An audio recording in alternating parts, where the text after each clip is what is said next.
अल्हम्दुलिल्लाह मैं बिल्कुल ठीक ठाक हूँ। अल्लाह ताला से दुआ करती हूँ आप भी जाने खुश रहें, हंसते मुस्कुराते रहें, देश में रहें परदेश में रहें। अल्लाह पाक आप सबको अपने सामान में रखे, अल्लाह ताला सबकी जीवन में बरकत करे।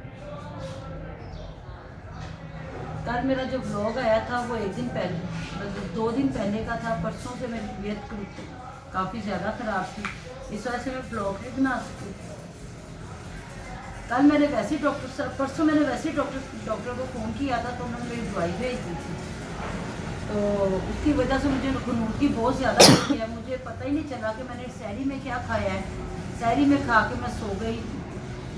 इफ्तारी से तकरीबन कल मैं आधा घंटा पहले उठी हूँ, उठ के बैठी हूँ। बैठ के मैंने रोज़ा खोला, थोड़ा सा अपने आप को थोड़ी सी होश मुझे आई है। तो उसके बाद तबीयत फिर वैसे दोबारा ख़राब होने लग पड़ी थी। फिर डॉक्टर ने कहा कि आप जाएंगी तो फिर मैं दवाई देंगी। ऐसे मैंने दवाई नहीं देनी। फिर कल रात को तकरीबन 12:15 बजे वो डॉक्टर साहब मेरी वजह से वहाँ दुकान पे बैठे रहे हैं। 12:15 बजे मैं गई जाके वहाँ से मैं दवाई लेकर आई हूँ। अल्लाह पाक उनको जज़ा दे इस चीज़ की। तो उन्होंने फिर बताया कि ब्लड प्रेशर बहुत ज़्यादा हाई हो रहा था, नीचे का अभी भी मेरा 100 है, ऊपर का 140 था रात तक।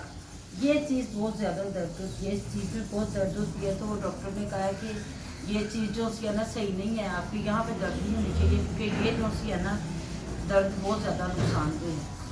तो अब जो दर्द होती है वो होती है। अब इसका क्या किया जा सकता है? इसका ये हल है कि मैं सब कुछ खाना बंद कर दूँ और डाइट पे चली जाऊँ।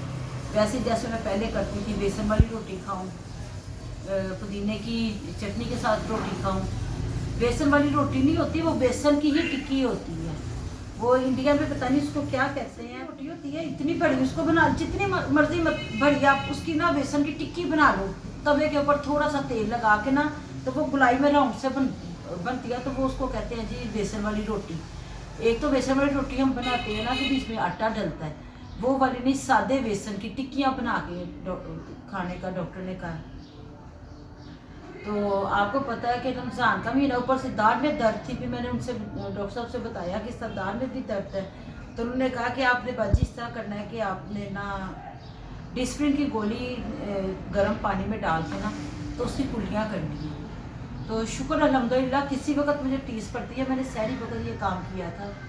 रोज़ा शुक्र अल्हम्दुलिल्लाह मेरा आज भी है। दुआ आपने ये करनी है, ज़रूर मेरे लिए दुआ करनी है, मेरे सारे रोज़े पूरे जाए। मेरे जवाई की भी तबीयत ख़राब है। जो मेरा ब्लॉग आया था ना वो एक दिन पहले का था। मेरी शॉर्ट में आपने सुना होगा कि मैंने बताया था कि मेरे जवाई की भी तबीयत ख़राब हो गई थी। मेरी बेटी को बेटा छोड़ने गया घर में, तो उसकी भी तबीयत अभी भी काफ़ी ख़राब है। उसको भी बुखार है, सर्दी इतनी ज़्यादा उसको लगती है, वॉमिटिंग होना शुरू हो जाती है। तो कल रात तक उसने बताया था कि शुक्र अल्हम्दुलिल्लाह काफ़ी ज़्यादा बेहतर हो गई है तबीयत। आपने उसके लिए भी दुआ करनी है, अल्लाह पाक उसको भी सेहत तंदुरुस्ती वाली ज़िंदगी अता फरमाए। आज भी मैंने कुछ नहीं किया, बस मैं ऐसे फाड़े की बैठी हुई हूँ। अभी मैं नहाई हूँ, नहा के मैं फ्रेश हुई। मैं कहा शायद नहाने से तबीयत में थोड़ा बहुत फ़र्क पड़े। तो अल्लाह करे कि नहाने से तबीयत में फ़र्क पड़े, नमाज़ पढ़ी जाए, कुरान पाक पढ़ा जाए। क्योंकि रोज़ा तो मैं रख रही हूँ, लेकिन 2 दिन से मैंने नमाज़, कल मैंने मगरिब की नमाज़ पढ़ी है, परसों भी मैंने कोई नमाज़ नहीं पढ़ी, कल भी मैंने कोई नहीं, सिर्फ रात को मैंने मगरिब की नमाज़ पढ़ी है। मैंने डॉक्टर से बताया, डॉक्टर कह रहा था कि आपके ना दिमाग ज़हनी तनाव बहुत ज़्यादा था, जिसकी वजह से आपको ये प्रॉब्लम हो रही थी। मैंने आपको मेडिसिन दी थी तो उससे आपके जो उससे रिलैक्स होने शुरू हुए आपके एहसास, तो इस वजह से आपको नींद आई है। और इतनी कि ज़्यादा नींद आई है कि मैं 2 दिन सोई रही हूँ। पिछले दिनों तो 4-5 दिन हो गए थे मुझे रात को ना नींद नहीं आ रही थी। शायद मैंने आपसे जिक्र भी किया हो कि रात को नींद नहीं आती। फिर सुबह फजर की नमाज़ पढ़ के दिन जब निकलता उसके बाद फिर मैं सोती थी। तो 12, 12:30, 1 बजे फिर मैंने उठ जाना, 11 बजे बीच में दोबारा भी 2-3 बार जाग पड़ती थी, सही तरह नींद नहीं पूरी हो रही थी। अब मुझे नहीं पता ये ऐसे क्यों हो रहा था। उन्होंने डॉक्टर साहब कह रहे हैं या तो शुगर बहुत ज़्यादा हाई होती है, ब्लड प्रेशर हाई होता है, इस वजह से होती है। ब्लड प्रेशर तो चेक करवाया, काफ़ी हाई होना शुरू हो गया। फिर तो शुगर नहीं अभी तक मैंने चेक की, वो मैंने खुद ही चेक करनी है। मैं शुगर क्यों नहीं चेक कर रही, ब्लड प्रेशर क्यों नहीं चेक करवा रही थी? मेरी मेन वजह ये थी कि मैं इफ्तारी के टाइम पे काफ़ी हैवी चीज़ें खा रही होती है। बर्तनों के साथ हमारा क्रीम सैलेड बनता है और साथ चिप्स बन रहे हैं।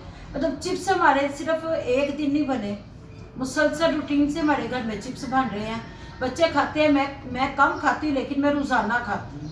किसी को ज़्यादा भी खाए जाते हैं तो किसी का हाथ रोकती हूँ, मगर आपको पता है चीज़ सामने पड़ी हो और परहेज़ करने वालों से मैं तो मैं हूँ ही नहीं ना।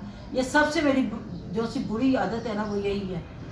जब से रमज़ान आया है 4 बार कचौड़ियाँ खा चुकी हूँ, मैं क्रीम सैलड खा चुकी हूँ। घर में बनता है तो आपको पता है ज़्यादा बनता है, बाहर लो तो बंदा थोड़ी सी क्वांटिटी में लेता है, खा के ख़त्म हो जाता है। घर में बनता है ज़्यादा बनता है। इसी तरह से यही बस थोड़ी की चीज़ें खाते हुए, समोसे खाने हैं, पकौड़े खाने हैं। समोसे तो इस बार रमज़ान में खैर से आए नहीं है, कासिम साहब 2 बार लेकर आए हैं कचौड़ियों के साथ 2 समोसे। तो समोसे किसी ने भी नहीं खाए, वो पड़े रहे, तो फिर इसके बाद कासिम साहब को समोसे नहीं लेकर आए। इतनी लंबी बात आपसे इसलिए कर रही क्योंकि आज भी मेरा व्लॉग जो है बस यही थोड़ा सा आएगा, क्योंकि आज मैंने फिर नहीं कुछ करना। बच्चियाँ कर रही हैं, पकौड़ियाँ बनाने लगी हैं, साथ चिप्स बनाने लगे हैं, साथ कौरमा बनाने लगे हैं। अच्छा जी चिप्स आज नहीं बनेंगे, बेटी ने कहा क्या चिप्स में पकौड़ियाँ बनेंगी, साथ कौरमा बनने लगा है, तो साथ दूसरा बनेगा। और कासिम साहब का फ़ोन आया था कि हो सकता है मुझे आने में लेट हो जाए, तो आप लोग तैयारी कर लेना। तकरीबन 4 सवा चार होने लगे हैं, 4:15 का टाइम होने लगा है। उठ के नहाई हूँ, नहा के फ्रेश हुई हूँ। और कासिम साहब की तरफ से काफ़ी ज़्यादा मुझे डांट पड़ी है कि आजकल ब्लॉग बना रही है तो आपका चेहरा इतना ज़्यादा, बीमार हो ठीक है लेकिन अपना चेहरा जो है ना वो सही रखो। उनका यही होता है, वो लिपस्टिक लेके ना मेरे पीछे आते हैं, कहते हैं कि ये लगाओ ताकि चेहरा जो है ना वो सही रहे।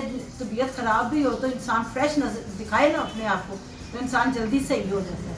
आज मैं नहाई हूँ, नहा के मैंने लिपस्टिक लगाई है, बस अभी खैर से आने वाले हैं कासिम साहब भी, कहते थोड़ी देर में मैं आ जाऊँगा। तो उन्होंने आते फिर डांटना शुरू कर देना था, क्योंकि 3 दिन मेरी ये कमर बैक जो सी है ना, आप यकीन करें ना, मुझसे बैठा जा रहा है ना सीधा ऐसे होकर लेटा जा रहा है, ऐसे होकर बैठा जा रहा है।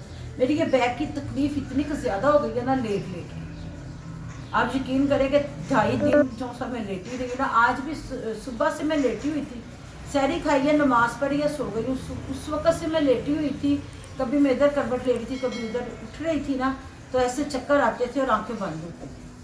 आप सब ने मेरे लिए और मेरे बेटे के लिए, मेरे जवाई के लिए ज़रूर दुआ करनी है। अल्लाह पाक हमें सेहत तंदुरुस्ती दे, और रोज़ों के साथ साथ नमाज और कुरान पाक भी अल्लाह पाक पढ़ने की मुझे तौफीक अता फरमाए। चले जी, मेरा तो वो लोग आज का यहाँ तक ही था। आप ज़रूर मुझे कमेंट बॉक्स में बताएं आप लोगों ने क्या क्या इफ्तारी किया और किस किस चीज़ से आप लोगों ने इफ्तारी खोली है। और आपका बहुत बहुत शुक्रिया, आप मेरा चैनल देखते हैं, नए आने वाले मेरी पिछली वीडियो भी देख लिया करें, और मेरी सेहत याबी के लिए और मेरे जवाई की सेहत याबी के लिए ज़रूर दुआ करें। इजाज़त दीजिए, अल्लाह हाफिज़। इस दुआ के साथ कि अल्लाह पाक सबकी परेशानियाँ, दुख तकलीफ़ें अल्लाह पाक दूर करें। ख़ास तौर पे फ़लस्तीन के मुसलमानों और कश्मीर के मुसलमानों पे अल्लाह ताला अपना ख़ास करम करे, रहम करे, अपना फजल करे। और जो इस वक्त परेशानी में कुल उम्मत मुहम्मदिया के लिए अल्लाह पाक सबके लिए खैर और खैरियत रखे। इजाज़त दीजिए, अल्लाह।